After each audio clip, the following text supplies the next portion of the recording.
नमस्कार, स्वागत है आप सभी का हमारे YouTube channel rainbow science circuit में। यह एक एजुकेशनल चैनल है जहां क्लास 9th और 10th के साइंस सब्जेक्ट के सभी टॉपिक, सभी चैप्टर की क्रमबद्ध रूप से पढ़ाई हो रही है।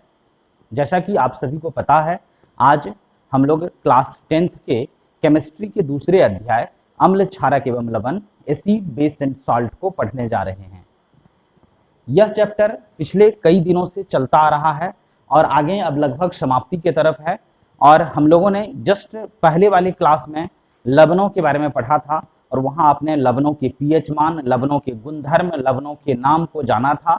और आज लवण का ही एक बहुत ही महत्वपूर्ण उदाहरण, जो एक तरह से कहा जाए सार्वभौमिक लवण है, यूनिवर्सल सॉल्ट है, जो आपको लगभग सब जगह मिल जाएगा। सबसे जो सरल उदाहरण है लवण का, वह है सोडियम क्लोराइड, जिसको हम लोग साधारण भाषा में साधारण नमक भी कहते हैं। और नमक, जो खाने में जो नमक प्रयोग करते हैं, वही है साधारण नमक, कॉमन सॉल्ट, या उसको केमिस्ट्री में सोडियम क्लोराइड कहते हैं। NaCl इसका सूत्र होता है, उसी साधारण नमक। वैसे नमक तो लगने देखने में या नाम बहुत साधारण है कि एकदम छोटी सी वस्तु है, छोटी सी सामग्री है, लेकिन केमिस्ट्री के लिए, केमिस्ट्री के प्रयोगशाला के लिए, वैज्ञानिकों के लिए एक बहुत ही महत्वपूर्ण रसायन है, केमिकल है। और आपको जानकर आश्चर्य होगा, आज के टॉपिक में जो हम लोग बात करने जा रहे हैं, तो इस नमक से कई प्रकार के केमिकल्स, कई प्रकार के रसायन तैयार किए जाते हैं।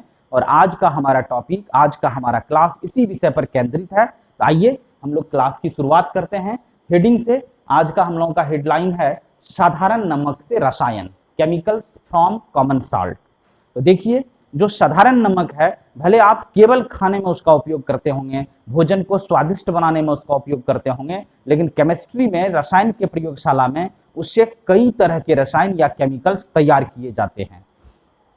सबसे पहले हम लोग नमक से थोड़ा सा परिचय लें। वैसे तो सभी लोग परिचित हैं, लेकिन विज्ञान के दृष्टिकोण से नमक का क्या परिचय होगा, ये देखिए। लिखा गया है, साधारण नमक का रासायनिक नाम सोडियम क्लोराइड है। साधारण नमक का जो रासायनिक नाम है, केमिकल नेम है, वह सोडियम क्लोराइड है और इसका रासायनिक सूत्र NaCl होता है। अब देखिए, ये दोनों बातें क्लियर है आपके द्वारा, पहले भी आपने पढ़ा होगा कि जो साधारण नमक है सोडियम क्लोराइड, उसका रासायनिक नाम है, केमिकल नेम है, और रासायनिक सूत्र, जो केमिकल फार्मूला है, वह NaCl होता है। जब हाइड्रोक्लोरिक अम्ल की अभिक्रिया सोडियम हाइड्रोक्साइड क्षारक से होती है, हाइड्रोक्लोरिक अम्ल की अभिक्रिया सोडियम हाइड्रोक्साइड क्षारक से होती है, तो सोडियम क्लोराइड लवण का निर्माण होता है। गौर से देखेंगे, हम लोग पहले के क्लासों में पढ़ चुके हैं कि लवण का निर्माण कैसे होगा। तो जब अम्ल की अभिक्रिया क्षारक से होगी, मतलब एसिड को अगर हम लोग किसी बेस से रिएक्ट करवाएंगे, तो अम्ल और क्षारक के बीच जो अभिक्रिया होगी, जो रिएक्शंस होंगे, उसके फलस्वरूप क्या होता है, अम्ल और क्षारक दोनों एक दूसरे के प्रभाव को समाप्त कर देता है और एक नए गुण वाले, एक भिन्न गुण वाले पदार्थ का निर्माण करता है। उसी को लवण कहते हैं। तो चूंकि सोडियम क्लोराइड भी एक लवण है, इसलिए सोडियम क्लोराइड लवण का निर्माण भी अम्ल और क्षारक के बीच की अभिक्रिया से होगी। तो आइए यहाँ रिएक्शन हम लोग देखते हैं। इक्वेशन के रूप में उसको लिखा गया है, ये हाइड्रोक्लोरिक HCl एक अम्ल है, यहाँ NaOH सोडियम हाइड्रोक्साइड एक क्षारक है। देखिए, अम्ल और क्षारक के बीच अभिक्रिया हो रही है। जैसे ये दोनों अभिक्रिया करता है, तो यह सोडियम क्लोराइड NaCl लवण बनाता है और साथ में H2O जल बनता है। पिछले टॉपिक में भी हम लोग इससे पहले चर्चा कर चुके हैं कि अम्ल और क्षारक की जब अभिक्रिया होगी, तो लवण और जल का निर्माण होगा। यह एक तरह से उदासीनीकरण अभिक्रिया होती है, क्योंकि जो लवण है NaCl, इसमें न तो अम्ल का गुण है पूरा पूरा, न क्षारक का गुण है। दोनों के गुण को समाप्त करके, न्यूट्रल करके, एक नए गुण वाले, एक भिन्न गुण वाले पदार्थ का निर्माण हुआ है, जो सोडियम क्लोराइड लवण है। और इसी सोडियम क्लोराइड को हम लोग सामान्य भाषा में, घरेलू भाषा में साधारण नमक या कॉमन सॉल्ट कहते हैं। तो यहाँ आपने देखा कि साधारण नमक का निर्माण केमिस्ट्री में, प्रयोगशाला में कैसे किया जा सकता है। लेकिन अब बात उठती है कि क्या जितने नमक या जितने साधारण नमक का उपयोग हम लोग करते हैं, क्या सब प्रयोगशाला से बनकर आता है? नहीं, ऐसा कदापि नहीं हो सकता है। ये नमक अगर प्रयोगशाला से बनकर आता, तो आप ये जान लीजिए कि ये बहुत महंगा हो जाता, काफी महंगा हो जाता। लेकिन आज भी नमक हमारे यहाँ बहुत सस्ता है। सोचिए कितनी दूर दूर जगहों पर ये नमक का उद्योग है और आपके घरों तक वो 10 रुपये किलो पर भी पहुंच रहा है। ये कितना सरल है, इसका उत्पादन कितना आसान है, अंदाजा लगाइए। इसलिए नमक का एक बहुत बड़ा प्राकृतिक स्रोत है, नेचुरल सोर्स है। और नमक का, साधारण नमक का जो प्राकृतिक स्रोत है उसके बारे में देखिए आगे बात करेंगे हम लोग। इस प्रकार से प्राप्त सोडियम क्लोराइड या साधारण नमक का उपयोग भोजन में करते हैं। इस पर हम लोग चर्चा कर लिए कि जो साधारण नमक या सोडियम क्लोराइड प्राप्त होता है उसका उपयोग हम लोग भोजन में खाद्य पदार्थ के रूप में करते हैं। साधारण नमक का सबसे प्रमुख स्रोत समुद्री जल है। ये बहुत इंपॉर्टेंट बात है कि जो नमक आप उपयोग करते हैं, जो नमक आप खाते हैं, उसका जो सबसे बड़ा सोर्स है, सबसे बड़ा स्रोत है, वह समुद्री जल है। अब आपने तो ये जाना ही होगा कि समुद्र का जो पानी होता है, समुद्र का जो जल होता है, वह खारा होता है, नमकीन होता है। आखिर नमकीन होने का कारण क्या है? उस जल में, समुद्र के जल में कई प्रकार के लवण, सॉल्ट्स घुले रहते हैं। ऐसा नहीं है कि केवल ये सोडियम क्लोराइड ही घुले रहते हैं, उसमें और सब भी लवण घुले रहते हैं। तो जो समुद्र का पानी होता है उसमें कई प्रकार के लवण घुले रहते हैं। वही बात यहाँ लिखा गया है, इस जल में कई प्रकार के लवण घुले रहते हैं जिनमें से सोडियम क्लोराइड को पृथक किया जाता है। अब देखिए, लवण तो बहुत उसमें से घुले रहते हैं समुद्री जल में, लेकिन हम लोगों को जरूरत होती है किसकी? तो सोडियम क्लोराइड की। इसलिए उस समुद्री जल में जो कई प्रकार के लवण है, तो वहां से फिर सोडियम क्लोराइड को पृथक कर लेते हैं, और सभी लवणों का अगर उपयोग है तो उसको भी पृथक करेंगे, नहीं तो उसको ज्यों का त्यों छोड़ देते हैं। अब समुद्री जल से जो लवण हम आपको प्राप्त हुआ, उसमें से जो आपने सोडियम क्लोराइड को अलग किया, फिर उस सोडियम क्लोराइड को प्यूरिफाई करते हैं, शुद्धिकरण किया जाता है उसको, क्योंकि समुद्री जल से प्राप्त होगा तो उसमें कई प्रकार की अशुद्धियां भी रहेगी। फिर उन अशुद्धियों को दूर करने के लिए विज्ञान में कई टेक्निक्स हैं, कई तकनीक है। उन तकनीकों का इस्तेमाल करके उस समुद्री जल से प्राप्त नमक को हम लोग शुद्ध कर लेते हैं। शुद्ध करके फिर उसकी पैकिंग होती है और तब आपके घरों तक, बाजारों तक पहुंचाया जाता है। यही साधारण नमक बनाने की विधि है। और फिर देखिए, अब कुछ ये जो नमक है, सोडियम क्लोराइड है, समुद्री जल का तो इसका सबसे बड़ा स्रोत है ही, इसके अलावे अन्य जगहों से भी यह प्राप्त होता है। उसके बारे में यहाँ बात किया गया है कि संसार के कुछ भागों में, अब देखिए बहुत कम जगहों पर ऐसा है, यह लवण का मतलब सोडियम क्लोराइड, साधारण नमक, यह लवण ठोस रूप में भी पाया जाता है। अब ये गौर करने वाली बात है कि जो सोडियम क्लोराइड या साधारण नमक है, तो समुद्र में तो वह विलयन के रूप में रहता है, घुला हुआ रहता है समुद्री जल में, लेकिन कहीं कहीं पर यह ठोस चट्टान के रूप में भी पाया जाता है, ठोस के रूप में भी पाया जाता है, जैसे खनिज नमक, रॉक सॉल्ट कहते हैं। अब देखिए, ये बहुत जरूरी है जानना आपको। हम लोग अपने घर में काला नमक, सेंधा नमक प्रयोग करते हैं। ये सब जो नमक होते हैं ये चट्टान से प्राप्त होते हैं, ठोस रूप में कहीं ना कहीं पृथ्वी के किसी हिस्से में, जैसे इतने सारे खनिज पदार्थ दबे हुए हैं या पाए जाते हैं, उसी तरह से ये जो खनिज नमक होते हैं, यह भी है सोडियम क्लोराइड, NaCl है, लेकिन यह पृथ्वी के कुछ हिस्सों में ठोस अवस्था में पाया जाता है। और ठोस अवस्था में पाए जाने का क्या कारण है, उसकी चर्चा आगे की गई है। यह लवण अपद्रव्यों के कारण भूरे रंग का होता है। अब आपने गौर किया होगा कि जो कॉमन सॉल्ट, साधारण नमक आप बाजार से खरीद कर लाते हैं पैकेट में, तो वो नमक सफेद होता है, पूरा साफ सुथरा रहता है। लेकिन जब आप काला नमक खरीदे होंगे तो उसका नाम ही शायद काला नमक इसलिए रखा गया कि जो साधारण नमक होता है उसके तुलना में उसका रंग थोड़ा सा मलिन होता है, इसलिए उसको काला नमक कहा जाता है। तो जो काला नमक है उसमें अपद्रव्य है, इम्प्यूरिटीज है, अशुद्धियां रहती है, कुछ न कुछ अशुद्धियां मिली रहती है, जिसके कारण जो खनिज नमक या रॉक सॉल्ट होता है उसका रंग क्या होता है, भूरा होता है, ऐसा माना जाता है। अब यहाँ जो अगला लाइन है इसमें यह क्लियर किया गया है कि ये आखिर जो खनिज नमक है, रॉक सॉल्ट है, ये बनता कैसे है। यहाँ लिखा गया है, ऐसा माना जाता है कि प्राचीन काल में समुद्र के किसी खास भाग के सूखने से खनिज नमक का निर्माण हुआ। अब देखिए, ये इतिहास की बात है, जो वैज्ञानिक अध्ययन हुए तो उसके द्वारा यह क्लियर किया गया कि आखिर ये खनिज नमक, रॉक सॉल्ट बनता कैसे है। तो इसके बनने की जो कहानी है कि प्राचीन काल में, अभी हम लोग चर्चा कर रहे थे कि जो साधारण नमक NaCl है उसका सबसे बड़ा स्रोत समुद्री जल है। इसका मतलब समुद्री जल में नमक मिला हुआ है। लेकिन हो सकता है कालांतर में, बहुत वर्ष पहले, हजारों साल पहले, संसार के कुछ हिस्सों में क्या हुआ कि धूप के कारण या सूर्य के गर्मी के कारण या अन्य भौगोलिक परिस्थितियों के कारण महासागर सूख गया। आपने देखा होगा गर्मियों में नदियां सूख जाती है, तालाब सूख जाते हैं, उस तरह से हो सकता है कि समुद्र का कुछ हिस्सा सूख गया, और जब समुद्र का कुछ हिस्सा सूखा होगा तो उस समुद्री पानी में तो लवण था, तो ये लवण सूख गया और सूखने के बाद वो ठोस रूप में रह गया। और आज वही चट्टान जो ठोस रूप में मौजूद है, उसको हम लोग खुदाई करके वहां से सोडियम क्लोराइड प्राप्त करते हैं, और उसी सोडियम क्लोराइड को कहा जाता है रॉक साल्ट और या खनिज नमक, जो चूंकि बहुत कम मात्रा में उपलब्ध है, दुनिया के कुछ कुछ भागों में ही ये पाया जाता है,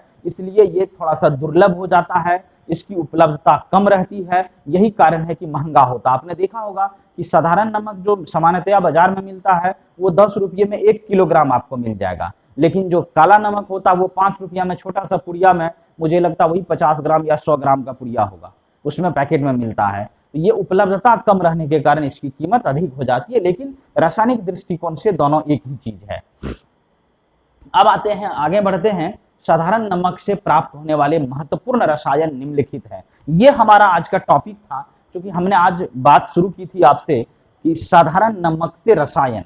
अब ये तो नमक की कहानी थी, जो नमक हम इतने वर्षों से प्रयोग करते आ रहे हैं, और मुझे लग रहा है कि लग नहीं रहा, ऐसा विश्वास ही है कि जब तक हमारी सभ्यता रहेगी नमक से शायद हमारा रिश्ता खत्म नहीं होगा, क्योंकि ये हमारे भोजन का बहुत अभिन्न अंग है, इतना महत्वपूर्ण अंग है कि आप नमक के बिना शायद हम लोग जीवन की कल्पना नहीं कर सकते हैं। चीनी नहीं हो तो 8 दिन, 10 दिन, 15 दिन, 1 महीना, 2 महीना भी काम चला सकते हैं, लेकिन नमक के बिना कितने दिन काम चल सकता है ये शायद आप खुद समझ सकते हैं।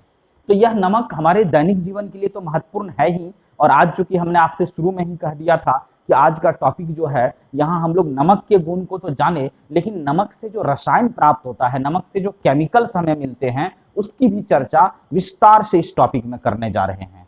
तो सबसे पहले हम लोग ये जानेंगे कि आखिर नमक से कौन कौन से रसायन प्राप्त होते हैं, साधारण नमक से कौन कौन सा केमिकल्स आपको मिल सकता है।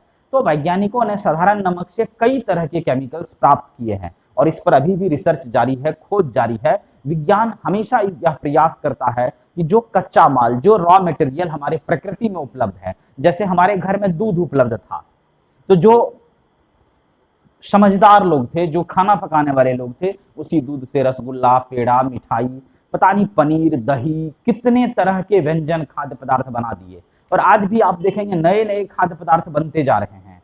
तो इस उसी प्रकार से जो साधारण नमक है, इससे कई तरह के केमिकल्स बनाए जा सकते हैं, कई प्रकार के रासायनिक पदार्थ बनाए जा सकते हैं, लेकिन जो बहुत ही महत्वपूर्ण, बहुत ही इंपॉर्टेंट कुछ रसायन है, केमिकल्स है, जो आपके सिलेबस में पढ़ने के लिए है, आज हम लोग उन्हीं रसायनों पर चर्चा करने जा रहे हैं। और कुल मिलाकर के हम लोगों के सिलेबस में क्लास 10th की जो केमिस्ट्री है, उसके सिलेबस में 4 रसायन को पढ़ना है, 4 केमिकल्स को पढ़ना है आपको विस्तार से। और देखिए, 1 नंबर पर ध्यान दीजिए, पहला रसायन है जो हम लोगों को याद रखना है कि ये सभी रसायन जिसकी चर्चा इस टॉपिक के अंतर्गत करने जा रहे हैं, ये सभी रसायन आपको साधारण नमक से, सोडियम क्लोराइड से प्राप्त होता है। तो जो पहला रसायन है आपका, वह हो गया सोडियम हाइड्रोक्साइड। सोडियम हाइड्रोक्साइड नाम भी सुने होंगे, जानते भी होंगे, NaOH इसका सूत्र होता है, सोडियम हाइड्रोक्साइड का सूत्र NaOH होता है। तो ये पहला रसायन हमारा है NaOH, सोडियम हाइड्रोक्साइड।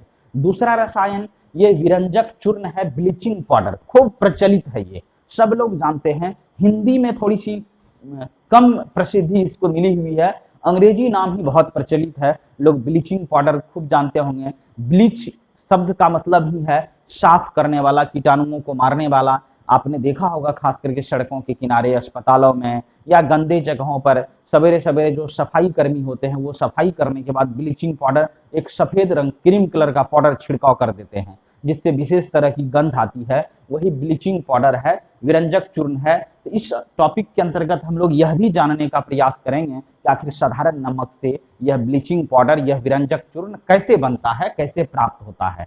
तीसरे नंबर पर आएंगे, जो हमारा तीसरा रसायन होगा, तीसरा केमिकल होगा, उसका नाम है बेकिंग सोडा। आपको हमने लास्ट वीडियो में बताया था कि बेकिंग सोडा एक दुर्बल क्षारक होता है, दुर्बल क्षारक होता है, लेकिन वह उसमें लवण का भी गुण है, इस पर भी हम लोग चर्चा करेंगे। और इसका उपयोग खाना पकाने में, कई मिठाइयों में, पकवान में किया जाता है, और इस पर विस्तार से बात करेंगे कि कैसे इसको प्राप्त किया जाता है, इसके क्या क्या उपयोग हो सकते हैं, दैनिक जीवन में हम लोग कैसे इसका इस्तेमाल कर सकते हैं, इन सारी बातों पर विस्तार से चर्चा होगी। और जो चौथा रसायन है हमारा, चौथा केमिकल है जो साधारण नमक से प्राप्त हो रहा है, वह चौथा रसायन हमारा है धोने का सोडा, या इसको धोवन सोडा भी कहा जाता है, वॉशिंग सोडा कहते हैं अंग्रेजी में। और नाम से तो आपने समझ ही लिया होगा कि वॉशिंग सोडा है, इसका मतलब हो गया कि इससे धुलाई होती है। तो इससे कई कपड़ों की धुलाई, घरों की धुलाई और इस तरह से भिन्न भिन्न प्रकार की धुलाई में इस वॉशिंग सोडा का, धोने के सोडा का उपयोग होता है। एक बार मैं पुनः सबका नाम दोहरा दूं, जो साधारण नमक से प्राप्त होने वाले रसायन हैं, केमिकल्स हैं, उस पर मैं फिर आपका ध्यान आकृष्ट करवा रहा हूं कि कई प्रकार के रसायन हैं, कई प्रकार के केमिकल्स हैं, लेकिन हमारे सिलेबस में इन्हीं 4 केमिकल्स को पढ़ना है। पहला सोडियम हाइड्रोक्साइड, दूसरा विरंजक चूर्ण ब्लीचिंग पाउडर, तीसरा बेकिंग सोडा और चौथा धोने का सोडा वॉशिंग सोडा। तो इन चारों रसायनों की चर्चा अब हम लोग अगले क्लास में मिलेंगे, तो फिर बारी बारी से करेंगे विस्तार से। आप अपने घर में जो आपकी टेक्स्ट बुक होगी उसको भी आप पढ़ेंगे और इन रसायनों के बारे में पढ़ करके आएंगे। कुछ न कुछ दैनिक जीवन में इसका क्या उपयोग है, इस पर भी हम लोग चर्चा करेंगे। तो आप अपने से थोड़ा सा खोजने की प्रवृत्ति जगाइए, अपने अंदर इच्छा जगाइए, भूख जगाइए पढ़ने की, ताकि आपको भूख जब लगी रहेगी तो निश्चित रूप से खाना में स्वाद बचा हुआ रहेगा। तो इसी उम्मीद के साथ कि आज का क्लास हम समाप्त करेंगे कि आप सभी इन सभी टॉपिक्स को घर से पढ़कर आएंगे। और अंत में आपसे एक रिक्वेस्ट कि आज जो आपने क्लास किया, जो वीडियो देखा, यह कैसा लगा, आप कितना समझ पाए बातों को, निश्चित रूप से हमें कमेंट्स करके बताएंगे। और अगर बात समझ में आ गई, अगर इस क्लास से आप लाभान्वित हो रहे हैं, तो अपने दोस्तों के बीच, अपने मित्रों के बीच, अपने सगे संबंधियों के बीच इस वीडियो को शेयर भी करें आप, ताकि वो लाभ उनको भी प्राप्त हो सके। और जब कोई आपका अड़ोस पड़ोस का लोग, कोई आपका सगा संबंधी इससे लाभान्वित होगा, तो कहीं न कहीं पुण्य के भागी आप बनेंगे। और जब आप पुण्य के भागी बनेंगे, तो उसी पुण्य में हम भी थोड़ा सा सहभागी बन जाएंगे। तो इन्हीं के साथ हम ये रिक्वेस्ट करते हैं, खास करके वैसे लोगों से जो हमारे चैनल पर नए जुड़े हैं, उनसे भी मेरा रिक्वेस्ट है कि आप नए जुड़े हैं, अगर आपको पढ़ाई पसंद आती है, आप बातों को समझ पाते हैं, एक बात आपको मैं एश्योर करना चाहता हूं कि यहाँ सारा क्लास सिस्टमेटिक ढंग से धीरे धीरे स्टेप बाय स्टेप होगा और होल सिलेबस की पढ़ाई आपको मिलती रहेगी समय समय पर। इसलिए आप चैनल पर बने रहें, पिछले वीडियोज को भी देखें। और अगर अभी तक चैनल सब्सक्राइब नहीं किए हैं, आपको पढ़ने में अच्छा लग रहा है, बात समझ में आ रही है, तो आप काइंडली चैनल को सब्सक्राइब भी करें, दोस्तों के बीच शेयर भी करें।